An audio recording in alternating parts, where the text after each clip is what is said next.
Shalom, jemaat yang Tuhan kasihi, saudara-saudara, kita sudah belajar tentang 4 hal yang harus diberikan seorang bapak kepada anak-anaknya. Nah, saudara, mari kita terus makin semangat menjadi bapak yang baik dan menjadi saudaraku anak yang baik di dalam keluarga dan komunitas. Nah, saudara, minggu ini kita sudah menerima pengarahan lagi tentang visi misi kita. Kita diingatkan, saudaraku, ini sangat penting. Itu sebabnya, saudara, mari ya ketika kita ada di dalam keluarga maupun komunitas kita, yaitu di dalam kompak, di dalam komsel, mari kita membahas ini, saudara. Ya, seorang bapak tentu concern, ya anak-anaknya sudah mengerti belum visi misi kita, saudara. Jadi seorang bapak akan mengingatkan terus ya visi misi kita. Itu sebabnya seorang bapak juga mesti belajar ya apa visi misi kita, supaya kalau kita menangkap dan kita bisa, saudara, membagikannya kepada anak-anak rohani kita, kepada anak biologis kita. Ya, saudara, ini tanggung jawab seorang bapak.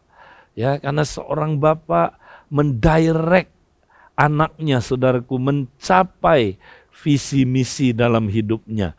Ya, jadi penting sekali, saudara.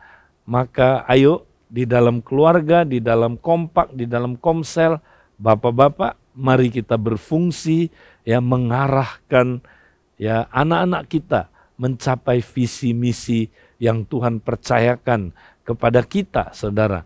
Nah, seorang anak harus haus mau belajar, saudaraku, sehingga terjadi impartasi visi misi itu ke dalam diri anaknya. Nah, sehingga anaknya, saudara, juga bisa menangkap visi itu, dan kalau dia menangkap, saudara, dia dan anak-anaknya bersama-sama akan mencapai visi Tuhan, dan itu dahsyat sekali. Kita lihat dalam kehidupan Paulus, saudara. Ya, Paulus punya visi ya dan misi kerajaan itu, saudara. Dia kemudian, saudara, membagikannya kepada anaknya. Siapa anaknya, saudaraku? Timotius. Ya, dia ajarkan kepada Timotius. Ya, tapi dia ajarkan dengan teladan, dengan contoh. Timotius menangkap ini, saudara. Dia dapat impartasi ini. Akhirnya bapak dan anak ini sama-sama bergerak ya, menyelesaikan misi bapak di dunia ini. Nah, saudara, itu sebabnya mari, saudara, kita mulai di keluarga kita, di kompak, ya, di komsel, bapak-bapak harus ya, saudara, concern membagikan visi misi ya di dalam kerajaan Allah, dan anak-anak rohani, anak-anak jasmani, saudara, kita juga mesti tangkap ya visi misi ini. Nah, itu penting sekali, saudara. Ya. Nah, kemudian berikutnya, saudara, bukan hanya itu. Ya. Nah, bapak, saudara, juga mesti bertanggung jawab, saudara. Ya. Kembali hati bapak kembali kepada anaknya, dan hati anak kembali kepada bapak-bapaknya. Yaitu apa, saudara? Nah, bapak-bapak bertanggung jawab ya untuk memulihkan ya kondisi anak-anaknya. Ya, ketika, saudaraku, anak-anaknya terluka. Mungkin anak-anaknya dulu pernah terluka oleh orang tua, saudara. Ya, maka sebagai bapak kita harus menolong anak-anak kita sembuh dari luka-luka bapak dan luka-luka ibu. Nah, saudara, ini 2 luka yang sangat-sangat penting untuk dipulihkan, disembuhkan. Ya, kebanyakan problem kita, saudara, ya hampir semua problem pernikahan kita berasal dari 2 luka ini, saudara. Luka dari bapak di masa lalu, luka dari ibu di masa lalu. Mari kita bicarakan di keluarga kita, kita bicarakan, saudara, di kompak, kita bicarakan di komsel, supaya kita sembuh. Ada banyak orang, saudara, terluka. Ya, dari siapa, saudara? Dari ibunya. luka ini saudara, kalau nggak disembuhkan, itu membawa pengaruh yang sangat-sangat parah. Orang yang terluka dari ibunya saudara, itu biasanya orang yang saudara secara emosional, ya dia sangat-sangat saudaraku ya terluka. Dia tidak bisa terbuka dengan orang. Dia ya saudaraku merasa seperti hidupnya itu saudara kering, hambar. Ya, ini saudaraku dia merasa nggak bermakna hidup. Ya, seperti memiliki apa saudara? Roh yatim piatu. Ya, dia merasa kayak ditinggal. Ya, dia merasa saudara ya hidupnya itu isolated, seperti terkurung dalam suatu situasi sendirian saudara. Ya.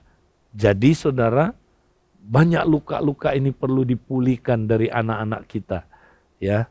Nah saudara, mari saudara belajar bagaimana melakukan inner healing.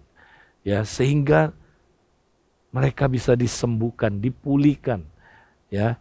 Nah ini penting saudara. Luka-luka bapak, ya, itu juga banyak. Orang yang disakiti, dilukai oleh bapaknya, tapi nggak pernah sembuh-sembuh saudara. Sehingga hubungan dengan Bapa di dunia ini saudara ya tidak baik. Nah juga mempengaruhi hubungan dengan Bapa di surga. Tidak baik. Ya. Nah kalau ini tidak terjadi saudara, maka saudara apa yang terjadi saudara? Luka-luka itu membawa banyak sekali konflik-konflik nanti di dalam pasangan hidup saudara. Ya di dalam pernikahan. Bahkan dalam hubungan orang tua dengan anak sangat dipengaruhi saudara. Itu sebabnya saudara, mari kita jangan biarkan saja luka-luka ini dan menganggapnya oh nanti sembuh sendiri. Ya, seiring dengan waktu sembuh sendiri, enggak ada saudara. Ya, enggak bisa sembuh sendiri. Ya, kita mesti berdoa supaya Tuhan munculkan saudaraku. Tuhan bisa munculkan luka-luka ini saudara. Bagaimana caranya? Ketika kita praktek up, in, dan out.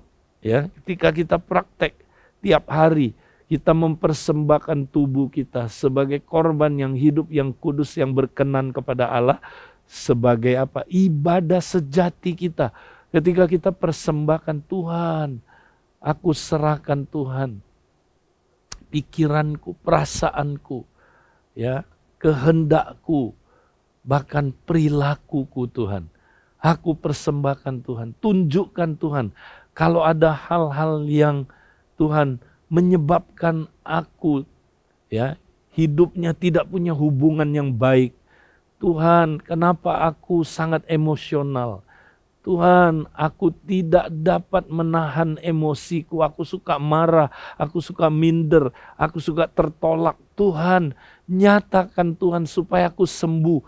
Nanti Tuhan bisa munculkan saudara.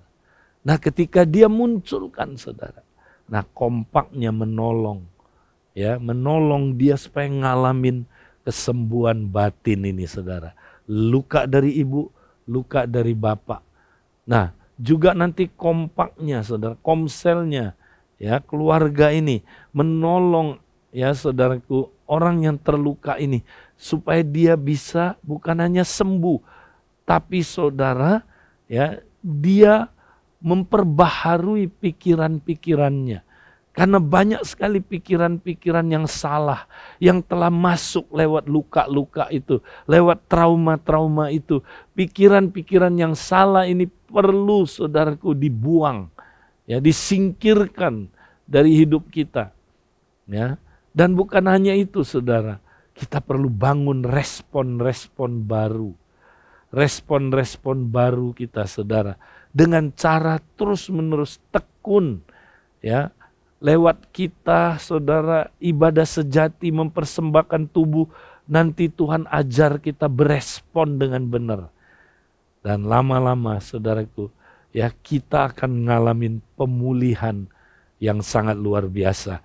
Mari saudara ya kita mau terus semakin semangat saudara mempraktekkan hubungan Bapa dan anak di dalam keluarga dan komunitas kita. Tuhan memberkati kita.